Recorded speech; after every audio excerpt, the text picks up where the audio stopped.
साथियों, आइए सुनते हैं प्रोफेसर दिनेश कुमार दिनमानी की कविता जिसका शीर्षक है उद्गार।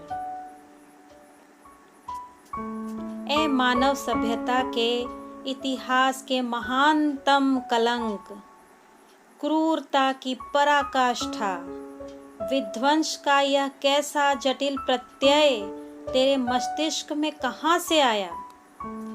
कौन सा सुख था अब तक अलाभ्य प्राप्ति के लिए जिसकी आवश्यकता आन पड़ी, विश्व को ही कर देने नष्ट विनिष्ट, छोड़कर अमोघ अदृश्य मृत्युदूत, शवों से पाट कर इस धरा को निज के लिए किस आनंद का बीज बोए हो तुम? क्या तुम उसी धरा के कथित मानव हो, विश्व को अहिंसा का महान संदेश देने वाले बुद्ध के सिद्धांत जहाँ के बहुलांश जनों द्वारा आत्मसातित है, जिस बुद्ध के अप्रत्यक्ष अभाषिक धिक्कार मात्र से अशोक को कतिपय शवों ने ही कर दिया था शोक संतप्त,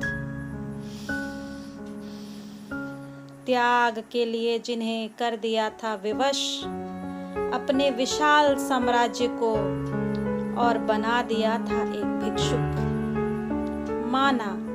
माना तुम्हें आस्था नहीं है ईश्वर में, मनुष्य बनने के लिए यह अनिवार्य तो नहीं, पर मानव के लिए मानवता की अनिवार्यता समाप्त भी तो नहीं हुई है। मानवता के निष्ठुर हत्यारे, तुम कहाँ रह गए मानव भी?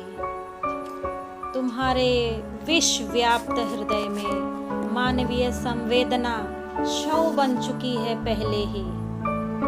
हजारों प्राण हरने के बाद लाखों करोड़ों को महासंकट के अंतहीन गौहर में डालकर भी असंख्य आर्त कंठों के करुण चित्कार सुनकर भी तुम्हारे हिंसक लघु नमित नेत्र में विजय हास, रक्त रंजित ओठों पर तुम्हारे तोष स्मित कैसे हैं व्याप्त? क्या मानव सभ्यता की सुदीर्घ सुयात्राओं को कला संस्कृति ज्ञान विज्ञान धर्म दर्शन विमर्शन विश्लेषण की विस्मयकारी अपूर्व क्षमताओं को कर देने को अर्थहीन आदि मानव की कथित बर्बरता को कर लिया तूने पुनर्जीवित नवीन विकरालता के साथ?